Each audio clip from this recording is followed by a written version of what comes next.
Truth എനിക്ക് കിട്ടിയിട്ടുള്ളത്.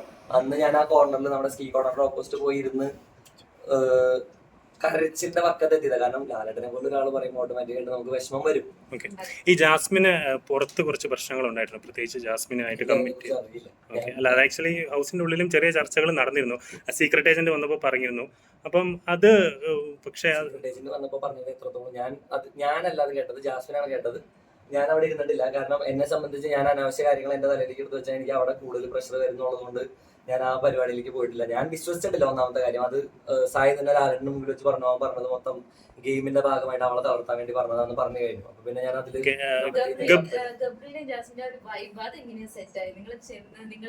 എല്ലാവർക്കും ചായയോട് തോള അവിടെ നിൽക്കുമ്പോ ആവശ്യമായിട്ട് തോന്നുന്നു. നിങ്ങൾ തമ്മിലുള്ള വൈബ് എങ്ങനെയാ സെറ്റ് ആയത്? ആദ്യത്തെ അത് എല്ലാം ആക്സിഡന്റലാണ്. അത് ശരിക്കും നിങ്ങൾക്ക് കാണുമ്പോൾ എങ്ങനെയാണെന്ന് എനിക്ക് അറിഞ്ഞൂടാ. പക്ഷെ ആക്സിഡന്റൽ ആയിരുന്നു.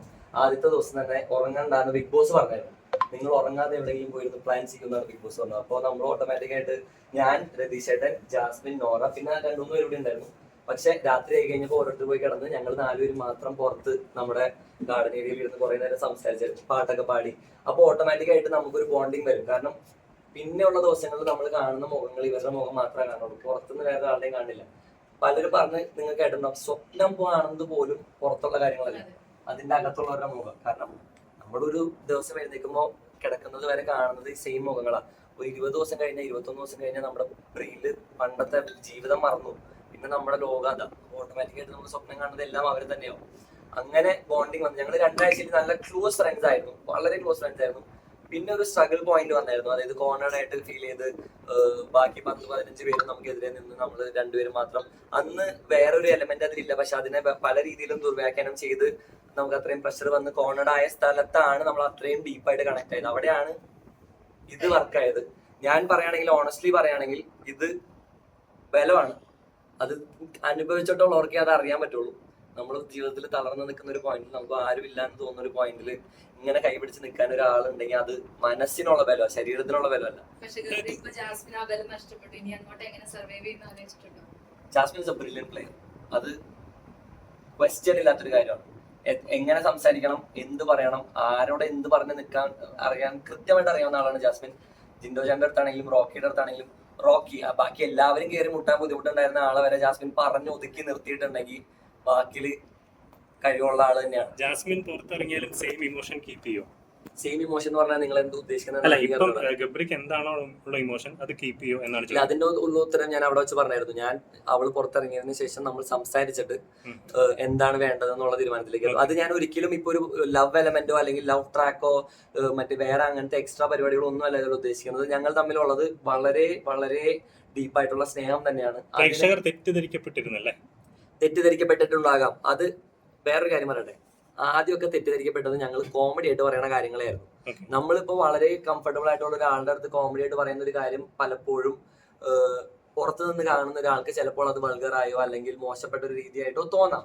പക്ഷെ അതിന്റെ അകത്ത് നിൽക്കുന്നവർക്ക് അതിന്റെ അവസ്ഥ മനസ്സിലാവുള്ളൂ. നമുക്ക് ആകെ ഫൺ അല്ലെങ്കിൽ നമുക്ക് ആകെ സംസാരിക്കാനുള്ള ഒരാളുടെ അടുത്ത് നമ്മൾ ആ ഒരു ഫ്രീഡം എടുക്കുമ്പോൾ അതിനെ വളരെ നെഗറ്റീവായിട്ടുള്ള രീതിയിൽ വളച്ചൊടിക്കുമ്പോൾ അതും വളരെ ബുദ്ധിമുട്ടുള്ള ഒരു കാര്യം തന്നെയാണ്.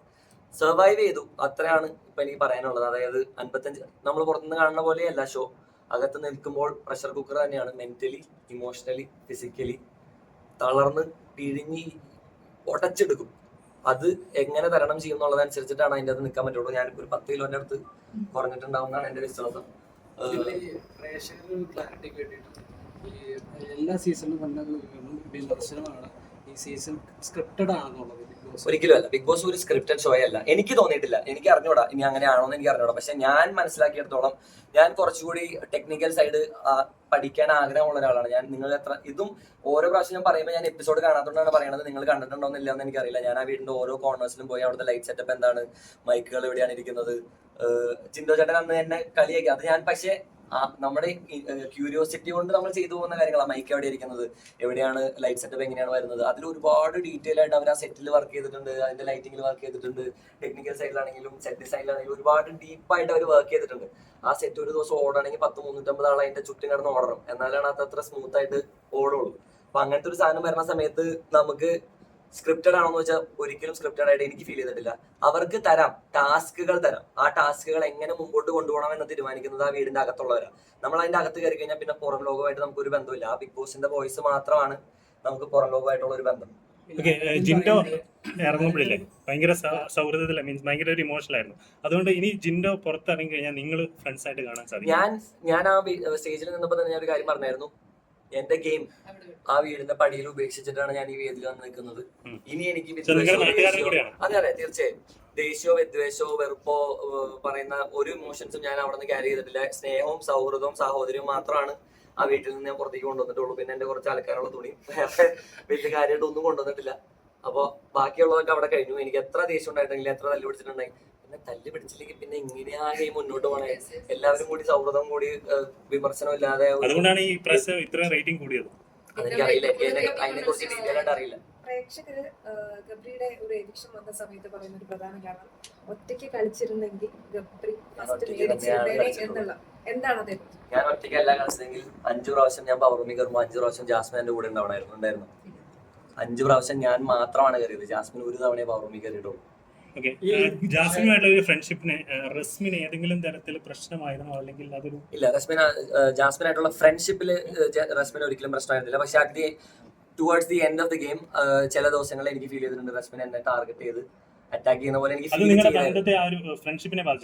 ഫ്രണ്ട്ഷിപ്പിനെ അത് ഒരിക്കലും ബാധിക്കില്ല. പക്ഷെ നമ്മള് അതിന്റെ അകത്ത് നമ്മൾ വരുന്ന ഇമോഷൻസിനെ ഒളിച്ച് വെച്ച് സ്നേഹം അഭിനയിക്കാൻ എനിക്ക് അറിഞ്ഞൂടാ. എന്റെ മനസ്സിൽ എന്താണോ അത് തന്നെയാണ് ഞാൻ കാണിക്കുക. അത് തന്നെയാണ് ഞാൻ കാണിച്ചിട്ടുള്ളത്. ക്യാപ്റ്റൻ ആയിരിക്കുന്ന സമയത്ത് ഒരു ടാസ്കിൽ റസ്മിൻ പറഞ്ഞ കള്ളൻ എന്നൊരു വാക്ക് പറഞ്ഞത് എനിക്ക് ഹേർട്ടായി. ഞാൻ അവിടെ ഒരു കാര്യം കൂടി പറഞ്ഞായിരുന്നു, എനിക്ക് ഇഷ്ടമുള്ളവരെ മാത്രമേ അവർക്ക് മാത്രമേ എന്നെ ഹേർട്ട് ചെയ്യാൻ പറ്റുള്ളൂ. അല്ലാതെ വേറെ അവര് ജിൻഡോ ചേട്ടൻ എന്ത് പറഞ്ഞാലും ബാക്കി അവിടെ ഉള്ളവർ എത്ര പേര് എത്ര അറ്റാക്ക് ചെയ്ത് കഴിഞ്ഞാലും എന്നെ എഫക്ട് ചെയ്യാറില്ലായിരുന്നു. ജിൻഡോ വീട്ടുകാരെയൊക്കെ പറഞ്ഞത് വിഷമിപ്പിച്ചു.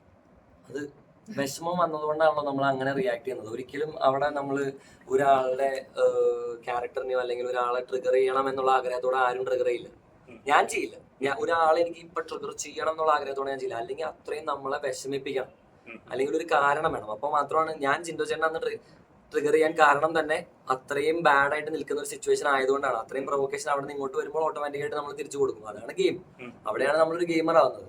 അതിന്റെ ഉള്ളിൽ തന്നെ പറയുന്നുണ്ടായിരുന്നു, ഗബ്രി പുറത്തായ ജാസ്മിൻ ഗെയിം കളിക്കും, പക്ഷെ ജാസ്മിൻ പുറത്തായ ഗബ്രി ഗെയിം കളിക്കാൻ സാധ്യതയില്ല. ഇപ്പൊ ജാസ്മിൻ എപ്പോഴും കേൾക്കുന്ന ഒരു വിമർശനമാണ് വൃത്തിയുടെ പേരിൽ. അപ്പൊ ജാസ്മിൻ ഒരു ബ്യൂട്ടി ബ്ലോഗർ കൂടിയാണല്ലോ. അവൾക്ക് അത്യാവശ്യത്തിൽ അധികം വൃത്തിയുണ്ടെന്നാണ് ഞാൻ മനസ്സിലാക്കിയിട്ടുള്ളത്. അവൾ ഏറ്റവും കൂടുതൽ ഇരുന്നിട്ടുള്ളത് എന്റെ അടുത്താണ്, ഏറ്റവും കൂടുതൽ ഇരുന്നിട്ടുള്ളത് എന്റെ കൂടെയാണ്, ഏറ്റവും കൂടുതൽ കണ്ടിട്ടുള്ളത് ഞാൻ തന്നെയാണ്. ആവശ്യത്തിൽ അധികം വൃത്തി ജാസ്മിൻ ഉണ്ട്. ഒന്നരാടം കുളിക്കുമെന്നുള്ളത് ആദ്യം വന്നപ്പോൾ തമാശക്ക് പറയുന്ന ഒരു കാര്യമാണ്. അതിനെ വലിച്ചഴച്ച് ഇത്രയും വലുതാക്കി പ്രശ്നം ഉണ്ടാക്കിയത് ആ തുമ്മിയതാണെങ്കിലും ഞാൻ ഒരു കാര്യം പറയട്ടെ, അതായത് നമ്മൾ വളർന്നു വന്ന സാഹചര്യങ്ങൾ നമ്മളുടെ ലൈഫിനെ പലതരത്തിലും ബാധിക്കും. നമ്മളിപ്പോ ഒരു മീഡിയോക്കർ, അതായത് പാവപ്പെട്ട ഒരു സെറ്റപ്പിൽ നിന്ന് വളർന്ന് വലുതേക്ക് വരുമ്പോൾ നമ്മൾ പഠിച്ചു വരുന്ന കുറെ കാര്യങ്ങളുണ്ട്. അത് പഠിക്കാനുള്ള അവസരം കിട്ടാത്തവരുമായിട്ട് ഒരുപാട് പേരുണ്ട്. ജാസ്മിൻ ആണെങ്കിൽ അത്രയും സ്ട്രഗിൾ ചെയ്ത് വന്ന ഒരാളാണ്.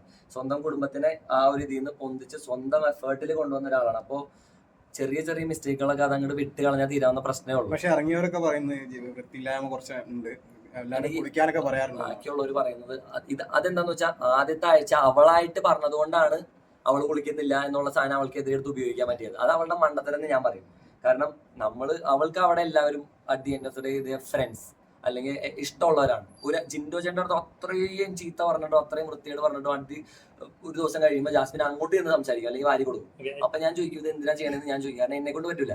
ജാസ്മിന്റെ ഒരു പ്രത്യേകതയാണ്, ഒരാളായിട്ട് അടിയായി കഴിഞ്ഞു കഴിഞ്ഞാലും അവരോട് പിന്നെയും പോയി സംസാരിക്കും. എനിക്ക് അഭിനയിക്കാൻ അറിഞ്ഞൂടാ. എന്റെ ഉള്ളിലുള്ള സാധനം പോയാൽ മാത്രമേ ഞാൻ നോർമലായിട്ട് പെരുമാറുള്ളൂ. പഞ്ചസഭയായിട്ട് ഞാൻ ലാസ്റ്റ് ദിവസം ജാസ്മിൻ അഭിനയിക്കുന്നുണ്ട് കാര്യങ്ങളിൽ. ഇല്ല, ജാസ്മിൻ അഭിനയിക്കേണ്ട ആവശ്യമില്ല. കാരണം അവള് വെച്ചോണ്ടിരിക്കില്ല. ഒരു 2 മണിക്കൂറിനുള്ളിൽ അവളുടെ മനസ്സിലുള്ള വിഷമങ്ങൾ മുഴുവൻ വിട്ടിട്ട് വീണ്ടും അവരായിട്ട് ഓക്കെ ആവും. ഒരു വീഡിയോ വൈറലായിട്ടുണ്ടായിരുന്നു, ജാസ്മിൻ കാലിന് നഖം കടിച്ചിട്ട്. ഞാൻ കണ്ടിട്ടുള്ളത് അത് ഭയങ്കരമായിട്ട് ഒരു ഈ വൃത്തിന്റെ കേസിലൊക്കെ ഇതായിട്ടുണ്ടായിരുന്നു. അപ്പൊ അതൊക്കെ എനിക്ക് അറിഞ്ഞൂടാ. ഓഡീഷൻസ് പലതരത്തിലുള്ള വിമർശനങ്ങൾ പുറത്ത് നടക്കുന്നുണ്ട്. ഓഡീഷൻസ് പൈസ മേടിച്ചിട്ട് ഞാൻ ഗബ്രിയുടെ ഓഡീഷൻ എങ്ങനെയായിരുന്നു? എന്നെ ആദ്യം വിളിച്ചു, ഞാൻ പറഞ്ഞു ഞാൻ ഇല്ലെന്ന് പറഞ്ഞു. അത് കഴിഞ്ഞ് പിറ്റേ ദിവസം ഞാൻ വിളിച്ചിട്ട് പറഞ്ഞു ചേട്ടാ ഞാൻ വിളിച്ചതല്ല, എന്തായാലും ഓഡിഷൻ വരാം എന്ന് പറഞ്ഞു. ഓഡിഷൻ അറ്റൻഡ് ചെയ്തു. ഒരു സൂം കോളായിരുന്നു. സൂം കോൾ കഴിഞ്ഞു. രണ്ടാമത്തെ അവരുടെ ഓഫീസിലായിരുന്നു ഓഡിഷൻ ലൈവ് ഓഡിഷൻ. അതിന്റെ വീഡിയോ ആണ് അന്ന് ക്ലിപ്പായിട്ട് ഒരു എപ്പിസോഡിൽ കാണിച്ചായിരുന്നു. ഈ സാഹചര്യങ്ങളൊക്കെ അനുകൂലമായിരുന്നു. അത് മാത്രമേ ഉണ്ടായിട്ടുള്ളൂ ഓഡിഷൻസ് ആയിട്ട്, വേറെ അങ്ങനെ ജാസ്മിനുമായിട്ടുള്ള സാഹചര്യങ്ങളൊക്കെ അനുകൂലമായിരുന്നെങ്കിൽ പക്ഷേ ഞാൻ ഇപ്പൊ വീട്ടുകാരങ്ങനെ പലരെയും നമ്മൾ വിടും ഒരു പ്രണയം എന്നുള്ളൊരു സാധനം ഉണ്ടാവുമായിരുന്നു സാഹചര്യം.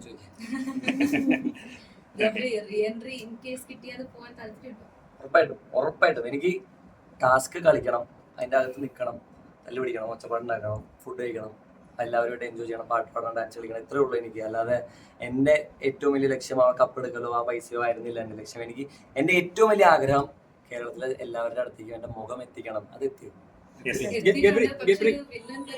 അത് മാറും. ഗബ്രി, നിങ്ങൾ കൃത്യമായിട്ടുള്ള പോയിന്റുകൾ എല്ലാ വിഷയത്തിലും കൃത്യമായിട്ട് പറയുന്ന ആളാണ്. അതുപോലെ ജാസ്മിനും നിങ്ങൾ, അതായത് പക്ഷെ നിങ്ങളുടെ വിഷ്വലുകൾ കൂടുതൽ വന്ന് നിങ്ങൾ കെട്ടിപ്പിടിച്ച് അല്ലെങ്കിൽ കൈപിടിച്ചിരിക്കുന്നതും കൂടുതൽ സംസാരിക്കുന്നതും പ്രണയരംഗങ്ങൾ പോലത്തെ രംഗങ്ങളാണ്. അപ്പൊ അല്ലാതിരിക്കുകയും നിങ്ങൾക്ക് അവിടെ കളിക്കാൻ ആഗ്രഹിച്ചിരുന്നു? തെറ്റുണ്ട്. എങ്ങനെ കൈപിടിച്ചിരിക്കുന്നത് തെറ്റാണ്. കൈപിടിച്ചിരിക്കാൻ തരുന്നില്ല, ആ വിഷ്വൽസ് മാത്രമാണ് വന്നത്. പക്ഷെ നിങ്ങൾ നിലപാടുകൾ പറയുന്ന ഒരാളാണ്. അതെനിക്ക് അറിയാവുന്ന കാര്യമല്ല. പക്ഷേ ഞാൻ ചോദിച്ചത്രേ ഉള്ളൂ, പെൺകുട്ടിയും കൈ പിടിച്ചിരിക്കുന്നതും തോളത്ത് കൈയിട്ടിരിക്കുന്നതും അല്ലെങ്കിൽ കൈ മുറുക്ക പിടിക്കുന്നതും തെറ്റാണോ? നമ്മുടെ പെർസ്പെക്ടീവിൽ തെറ്ററിയില്ല, ബട്ട് ജനങ്ങൾ എന്നുള്ളൊരു കോൺസെപ്റ്റ്, ജനങ്ങളുടെ പെർസ്പെക്ടീവിൽ എങ്ങനെയാണ് അത് തെറ്റാകുന്നത്? അതല്ല, അത് നമ്മളും അതിനെ ജഡ്ജ് ചെയ്യുകയല്ല ചെയ്യുന്നത്. ഒരു ബൗണ്ടറി ഉണ്ട്, ഒരു ഫിസിക്കൽ ബൗണ്ടറി ഉണ്ട്. ആ ബൗണ്ടറി കഴിഞ്ഞാൽ മാത്രമേ അതിലൊരു വൾഗർ എലമെന്റ് വരുന്നുള്ളൂ. അത്രയും നേരം അത് വൾഗർ അല്ല. സൗഹൃദത്തിൽ എല്ലാവരും ചെയ്യുന്ന കാര്യം തന്നെയാണ്. നിങ്ങൾ നിങ്ങളുടെ ഫ്രണ്ട്സിന് ഇതേവരെ കിസ് ചെയ്തിട്ടില്ല? ഒരു ബെസ്റ്റ് ഫ്രണ്ട് ഗേള്, ബോയുടെ അല്ല ഞാൻ ചോദിക്കണം, ഗേളിനെ കിസ് ചെയ്യില്ലേ? അവളത് റൂം കൊടുക്കില്ലേ? അതിൽ ആ ജെൻഡർ ഇല്ലാന്ന് വിചാരിച്ചിട്ടുണ്ടെങ്കിൽ അതിലൊരു എല്ലാവരും ഉന്നയിക്കുന്ന ഒരു ചെറിയൊരു വിമർശനം എന്താ വെച്ച് കഴിഞ്ഞാൽ, ഇത് ഷോ തുടങ്ങിയപ്പോഴേ അതിനൊരു ടൈം പീരീഡ് ഉണ്ടല്ലോ, ഏത് പ്രണയമാണെങ്കിലും സൗഹൃദമാണെങ്കിലും. പക്ഷെ ഇതൊരു ഒറ്റ സെക്കൻഡിൽ ഞാൻ ഫ്രണ്ട്സ് ആവാൻ ഇഷ്ടം പോലെ ആളുകളുണ്ട്. നമ്മൾ ഇന്റർനാഷണലി ഒരുപാട്, ഞാൻ യാത്രകളെ ഭയങ്കര ഇഷ്ടപ്പെടുന്ന ഒരാളാണ്. അപ്പൊ ഞാൻ അതെ ഓരോരുത്തരെ ഡിപ്പെൻഡ് ചെയ്തനുസരിച്ച്. പിന്നെ എത്രത്തോളം അവർ തമ്മിൽ സാമ്യതകൾ ഉണ്ടെന്നുള്ളത്. ജാസ്മിന്റെയും എന്റെയും ചിന്താഗതി വളരെ സിമിലർ ആണ്. ഞങ്ങൾ നോമിനേറ്റ് ചെയ്യുന്ന രീതി നോക്കി കഴിഞ്ഞിട്ടുണ്ടെങ്കിൽ ഞങ്ങൾ പ്ലാൻ ചെയ്യണത് വിഷ്വലിൽ വരില്ല, പക്ഷെ നോമിനേഷൻ മിക്കപ്പോഴും സിമിലർ ആയിരിക്കും. കാരണം നമ്മൾ ചിന്തിക്കുന്ന രീതിയും ഗെയിം പ്ലാൻ ചെയ്യുന്ന രീതിയും സിമിലർ ആണെങ്കിൽ ഞാൻ അതിന്റെ അകത്ത് പ്ലാൻ ചെയ്യാൻ പറ്റുള്ളൂ. അതിന്റെ ആരൊക്കെ വരുന്നു നിങ്ങൾ ഓഡിഷൻ ടൈമിൽ മീറ്റ് ചെയ്തിട്ട് പ്ലാൻ ചെയ്താ പോയെന്നൊരു സംസാരം പൊതുവെ ഉണ്ടായിരുന്നു. മീറ്റ് ചെയ്തു എന്നല്ല, ഓഡിഷൻ ടൈമിൽ ഞാൻ ഓഡിഷൻ കഴിഞ്ഞ് പുറത്തിറങ്ങി വരുമ്പോൾ അവിടുത്തെ ലിവിംഗ് റൂമിൽ ജാസ്മിൻ ഇരിക്കുന്നുണ്ടായിരുന്നു. അത് കണ്ടിട്ട് ഞാൻ അവിടെ അത്രയും ഏഷ്യാനെറ്റിന്റെ ഓഫീസിന്റെ അകത്ത് ഞാൻ അവളുടെ അടുത്ത് പോയി എങ്ങനെ പ്ലാൻ ചെയ്യാനാ? ഏറ്റവും കൂടുതൽ മിസ് ചെയ്യുന്ന ജാസ്മിനെ തന്നെ. നേരത്തെ നമ്മുടെ ഇമോഷണലി ഇപ്പൊ അവസാനം നമ്മൾ ഇത് കണ്ടത് പ്രൊമോ കണ്ടതിൽ ജാസ്മിൻ ഇത്ര ഇമോഷണലി ഡൗൺ ആവാനുള്ള കാരണം ഗബ്രി തന്നെയാണ്. കാരണം പലപ്പോഴെങ്കിലും ഇഷ്ടമാണ് എന്ന രീതിയിലുള്ള എല്ലാ സൗഹൃദ ബന്ധമാണെങ്കിലും റിലേഷൻഷിപ്പ് ആണെങ്കിലും പ്രണയമാണെങ്കിലും ദാമ്പത്യമാണെങ്കിലും എന്താ പറയാ കുടുംബമാണെങ്കിലും എല്ലാത്തിലും കയറ്റങ്ങളും ഇറക്കങ്ങളും അതിന്റെ വളരെ ബേസിക് ആയിട്ടുള്ള ഒരു കാര്യമാണെന്ന് വിശ്വസിക്കുന്ന ഒരാളാണ്. എന്റെ ലൈഫ് സ്റ്റോറിയിൽ ഞാൻ പറഞ്ഞൊരു കാര്യമുണ്ട്, ബാലൻസ്. അതായത് എപ്പോഴും സന്തോഷം മാത്രം ഉണ്ടായി കഴിഞ്ഞിട്ടുണ്ടെങ്കിൽ അതിൽ കാര്യമില്ല, നമുക്ക് മടുക്കും. എപ്പോഴും സങ്കടം മാത്രമായി കഴിഞ്ഞാൽ നമ്മൾ ഡിപ്രസ്ഡ് ആയി പോകും. സങ്കടവും സന്തോഷവും കറക്റ്റ് ആയിട്ട് ആ ബാലൻസിൽ പോകുന്നതിലാണ് ലൈഫ് എന്ന് പറയുന്ന സംഭവിക്കുന്നത്. അപ്പൊ അങ്ങനെ നോക്കുന്ന സമയത്ത് അത് വാലിഡ് ആയിട്ടുള്ള ഒരു കാര്യമല്ലല്ലോ. വിഷമങ്ങൾ ഉണ്ടാവണം, സന്തോഷങ്ങളില്ല എന്ന് പറയാൻ പറ്റുമോ? വിഷമങ്ങളുള്ള അത്രയും തന്നെ, അല്ലെങ്കിൽ അതിൽ ഏറെ സന്തോഷങ്ങളും അപ്പുറത്തെ സൈഡിലുണ്ട്. നമ്മൾ ഒരുമിച്ചിരിക്കുമ്പോഴും നമുക്ക് കിട്ടുന്ന സന്തോഷം, നമ്മൾ സംസാരിക്കുമ്പോഴും ചിരിക്കുമ്പോഴും നമ്മൾ പാട്ട് പാടുമ്പോഴും ഡാൻസ് കളിക്കുമ്പോഴും ഭക്ഷണം കഴിക്കുമ്പോഴും, ഓരോ പ്രാവശ്യം ഭക്ഷണം കഴിക്കുമ്പോഴും ജാസ്മിൻ എനിക്ക് ഒരു ഉരുള, ഞാൻ വേണ്ടാന്ന് പറഞ്ഞാലും നിർബന്ധിച്ച് എനിക്ക് ഒരു ഉരുള തരുമായിരുന്നു. അതൊക്കെ പക്ഷെ ഇപ്പോഴാണ് അതിന്റെ വില നമുക്ക് മനസ്സിലാവണം. അവിടെ നിൽക്കുമ്പോൾ നമ്മൾ അതിനെ കുറിച്ച് ആലോചിക്കില്ല. അതിൽ നിന്ന് പുറത്തിറങ്ങി വേറൊരു സാഹചര്യത്തിലേക്ക് വരുമ്പോഴാണ് നമ്മൾ അതിന്റെ വില മനസ്സിലാക്കുന്നത്. ഇനി ഞാൻ പറഞ്ഞു കഴിഞ്ഞാൽ വേറെ ഇന്റർവ്യൂലൊന്നും എനിക്കൊന്നും പറയണ്ട. സൗഹൃദമില്ലേ, ഋഷി വാഴ അങ്ങനത്തെ പരാമർശങ്ങളൊക്കെ ഉണ്ടായിരുന്നു. ആ സൗഹൃദം കീപ്പപ്പ് ചെയ്യണമായിരുന്നു എന്നുള്ളൊരു തോന്നുന്നു. ഋഷിയായിട്ട് സൗഹൃദം കീപ്പപ്പ് ചെയ്താൽ ഇപ്പോഴും ഉണ്ട്. ഋഷി ഞാനും തമ്മിൽ ആകെ ഒരേ ഒരു പ്രാവശ്യം മാത്രം, അന്നും അടി ഉണ്ടായിട്ടില്ല. ഋഷിയായിട്ട് ഞാൻ ഒരു പ്രാവശ്യം കയർത്ത് സംസാരിച്ചിട്ടുണ്ട്, പക്ഷെ അന്ന് ഋഷി ഒന്നും തിരിച്ചു പറഞ്ഞില്ല. ഇല്ല, അതൊന്നും ഞാൻ പറഞ്ഞിട്ടില്ല. ഋഷിനെ ഞാൻ ഒരിക്കലും വാഴാന്ന് വിളിക്കും, മാറിയിരുന്ന് ചിലപ്പോ പറഞ്ഞിട്ടുണ്ടോ ഇത് വാഴ കളി കളിക്കണേ. അതല്ലാതെ നേരത്തെ പറഞ്ഞു പുറമേ ആളുകൾ അറിയില്ല എന്ന് പറഞ്ഞു. പക്ഷെ കോമണേഴ്സിനെ നിങ്ങൾക്ക് 2 ആഴ്ച മുന്നേ ഓൾറെഡി അറിയാമായിരുന്നു. കോമണേഴ്സിനെ അറിയാം. അപ്പൊ റസ്മിനായിട്ടുള്ള ഒരു കോണ്ടാക്ട് കീപ്പ് ചെയ്തത് എങ്ങനെ? അത് നേരിട്ട് തന്നെ എനിക്ക് റസ്മിനെ ഒരു പരിചയം ഉണ്ടായിരുന്നില്ല. അതിന്റെ അകത്ത് പോലും ഞാൻ 1-2 ആഴ്ച റസ്മിന്റെ അടുത്ത് സംസാരിച്ചു. കാരണം 5 പേരുടെ പേരുകളാണ് അതിന്റെ ഉള്ളിൽ തന്നെ നോറ അറിയാണ്ട് വിളിച്ചു പറഞ്ഞത്. നോറല്ല, അത് ജിൻഡോ ചേട്ടനാണ് പറഞ്ഞത്. നോറയല്ല പറഞ്ഞത്, ജിൻഡോ ചേട്ടനാണ് പറഞ്ഞത്. ജിൻഡോ ചേട്ടൻ എന്തൊക്കെ പറഞ്ഞിട്ടുണ്ട്. കാരണം ജിൻഡോ ചേട്ടൻ പറഞ്ഞിട്ടുണ്ട് ഞാൻ പെണ്ണാണെന്ന് പറഞ്ഞിട്ടുണ്ട്. ഞാൻ പെണ്ണാണ്. അല്ല, ഇവരായിട്ട് കണക്ട് ചെയ്യാനായിട്ട് നിങ്ങൾക്ക് അങ്ങനെയല്ല, അത് അവരുടെ ഗെയിമാണ്. ഓരോരുത്തരും അതിന്റെ അകത്ത് പറയുന്ന ഓരോ കാര്യങ്ങളും ഗെയിമും ആവാം, റിയാലിറ്റിയും ആവാം, പലതും ആവാം. നമുക്കത് വേർതിരിച്ച് കാണാൻ പറ്റുമ്പോഴാണ് അവരുടെ സ്ട്രാറ്റജി കറക്റ്റ് ആയിട്ട് വർക്ക് ആവുന്നത്. ഇപ്പൊ ജിൻഡോ ചേട്ടൻ അങ്ങനെ ഒരു സാധനം പ്ലേസ് ചെയ്ത് അത് കത്തിയിട്ടുണ്ടെങ്കിൽ അത് അയാളുടെ കഴിവ്. എന്റെ സത്യം എന്ന് പറയുന്നത് അങ്ങനെ ഒന്നും ഇല്ലാന്ന് ഞാൻ നിങ്ങളുടെ അടുത്ത് പറയാനേ എനിക്ക് പറ്റുള്ളൂ. അല്ലാതെ തെളിയിച്ച് കാണിച്ചു തരാനായിട്ട് എനിക്ക് ഇത് തുറക്കാൻ പറ്റില്ല.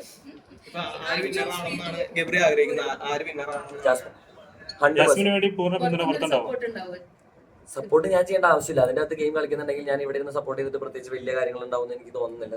കളിച്ചോളും. Jasmine is a very good player. അത് നാളത്തെ എപ്പിസോഡ് കാണുമ്പോൾ നിങ്ങൾക്ക് ദിൽഷയ്ക്ക് വേണ്ടി മനസ്സിലാവും. റോബിൻ പുറത്തായതുപോലെ ഒരു സപ്പോർട്ട് കിട്ടാൻ സീക്രട്ട് ഏജന്റിനെ പറ്റി എന്താ പറയാനുള്ളത്? Sai very good player. Sai ഭയങ്കര നല്ല പ്ലെയർ ആണ്. പക്ഷെ എനിക്ക് പേഴ്സണലി ഇപ്പൊ ഫീൽ ചെയ്തിട്ടുള്ള ഒരു കാര്യം, സായി ഇപ്പൊ ഒന്ന് പതുങ്ങിയിരിക്കണം. അത് ചിലപ്പോൾ ഫിസിക്കൽ ഇഞ്ചുറിയുടെ പേരിലായിരിക്കാം. പക്ഷെ പെട്ടെന്ന് ഇറങ്ങിയില്ലെങ്കിൽ ചിലപ്പോൾ പണി കിട്ടും. നോറ വിന്നർ ആവുമെന്ന് തോന്നുന്നുണ്ടോ? വിന്നറാവട്ടെ. പവർ റൂം ഇല്ലായിരുന്നെങ്കിൽ ഇതിനു മുന്നേ പുറത്തു വരേണ്ട ആരൊക്കെയാന്ന് പറയാം. പവർ റൂമില്ലായിരുന്നെങ്കിൽ ഞാൻ രക്ഷപ്പെട്ടാണ്. എനിക്ക് നല്ല ഇമേജ് ആയിട്ട് ഞാൻ ആദ്യത്തെ ആഴ്ച തൊട്ട് ജനങ്ങളുടെ വളരെ ക്യൂട്ടായിട്ടുള്ള ഒരു സൈഡിൽ ഇഷ്ടപ്പെട്ട ഒരു മനുഷ്യനായിട്ട് മറ്റൊരു അർജുനായി ഞാൻ അവിടെ ഇരുന്നേനെ. പക്ഷെ പവർ റൂമിൽ ആദ്യത്തെ ആഴ്ച അബദ്ധവശാൽ വന്നു എന്നുള്ളതാണ് ഞാൻ ആ വീട്ടിൽ ചെയ്ത ഏറ്റവും വലിയ പണി. പവർ റൂം ഒരു ട്രാപ്പല്ല. പവർ എങ്ങനെ ഉപയോഗിക്കുന്നു എന്നുള്ളതിലുപരി പവർ എങ്ങനെ കൺസീവ് ചെയ്യുന്നു എന്നുള്ളതിലാണ് കാര്യം. താഴെ നിൽക്കുന്നവർ അല്ലെങ്കിൽ ഓഡിയൻസ് അതിനെ എങ്ങനെ കൺസീവ് ചെയ്യുന്നുള്ളതിലാണ് പവറിന്റെ വില ഇരിക്കുന്നത്. അപ്പൊ പവറിനെ ഞാൻ എത്ര പവർ ഉണ്ടെന്ന് പറഞ്ഞു കഴിഞ്ഞാലും താഴേക്ക് നീ പോടാവില്ല എന്ന് പറഞ്ഞിട്ടുണ്ടെങ്കിൽ അത് കഴിഞ്ഞു. പിന്നെ അതിൽ പവർ ഇല്ല.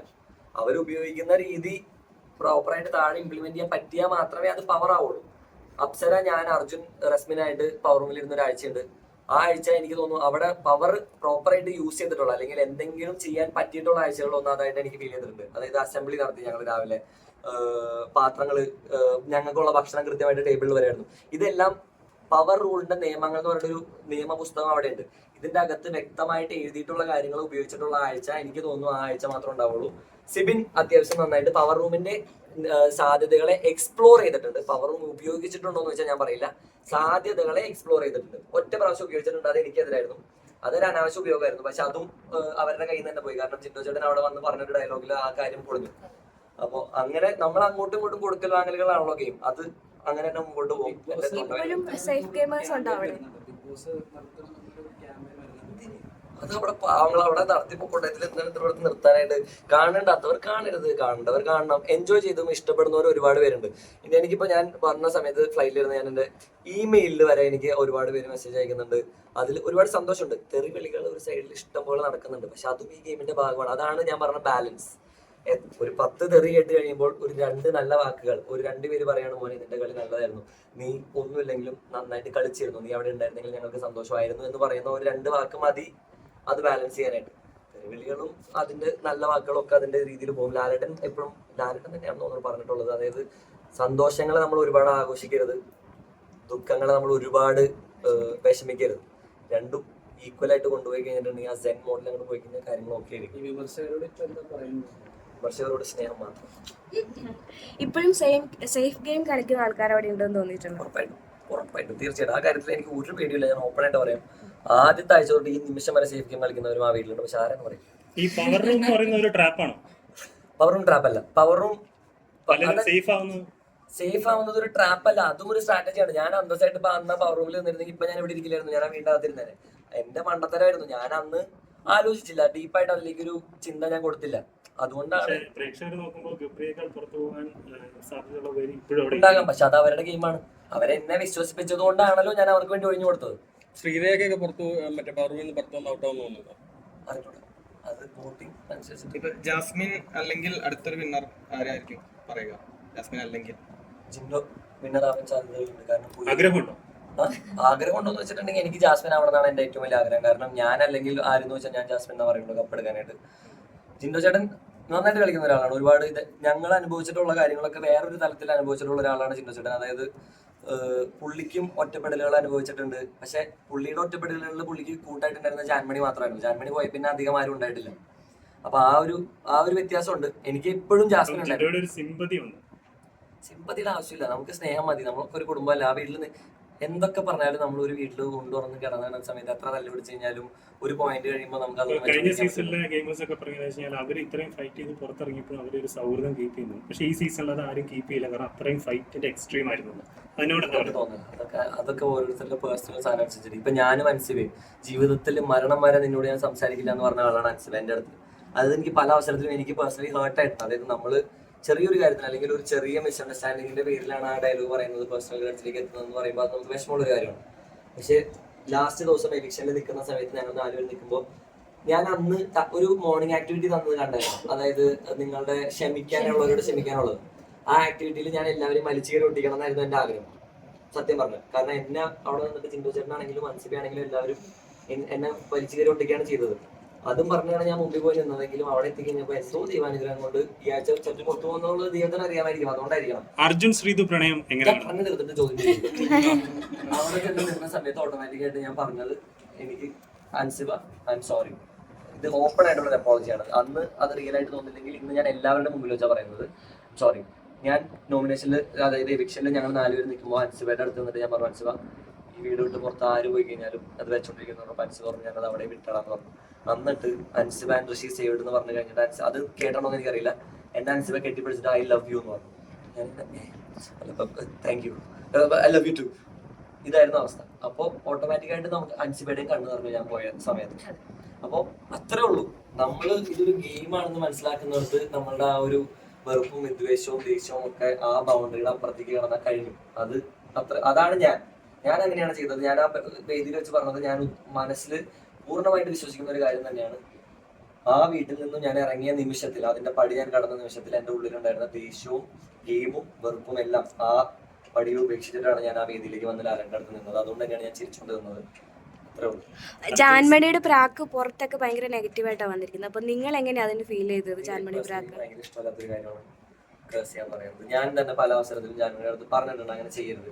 പക്ഷെ ജാൻമണി പെട്ടെന്ന് അത് എടുക്കാത്ത ഒരാളാണ്. നമ്മൾ പുറത്ത് പറയുന്ന സ്ഥലത്ത് ചിലപ്പോൾ ഹേർട്ടാവും. അതുകൊണ്ട് നമ്മളൊരു പരിധി വിട്ട് സീരിയസ് സില്ലിയായിട്ട് എടുത്ത് ഞാനത് സില്ലിയായിട്ട് എന്നെ എത്ര പേരാക്കി കഴിഞ്ഞാൽ എനിക്കൊരു കുഴപ്പമില്ല എന്നുള്ള രീതിയിലാണ് നോമിനേറ്റ് ചെയ്തതിനൊക്കെ എന്റെ മുമ്പിൽ നിന്നിട്ടുള്ളൂ.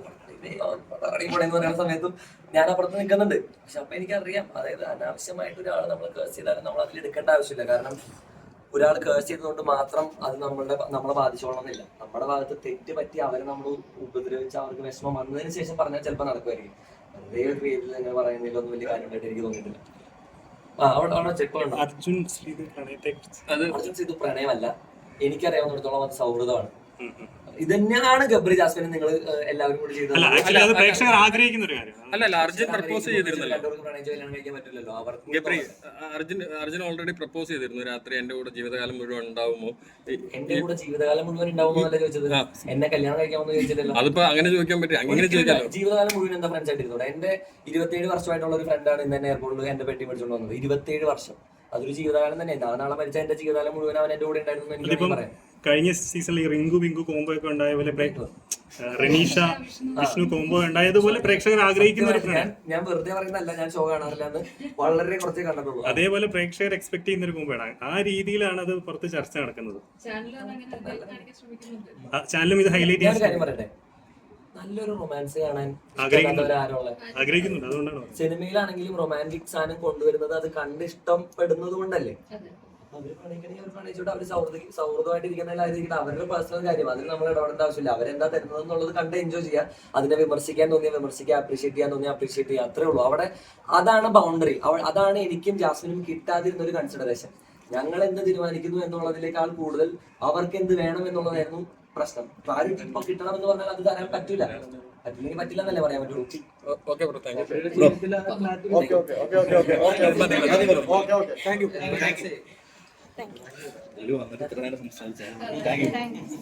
ആദ്യമായിട്ട്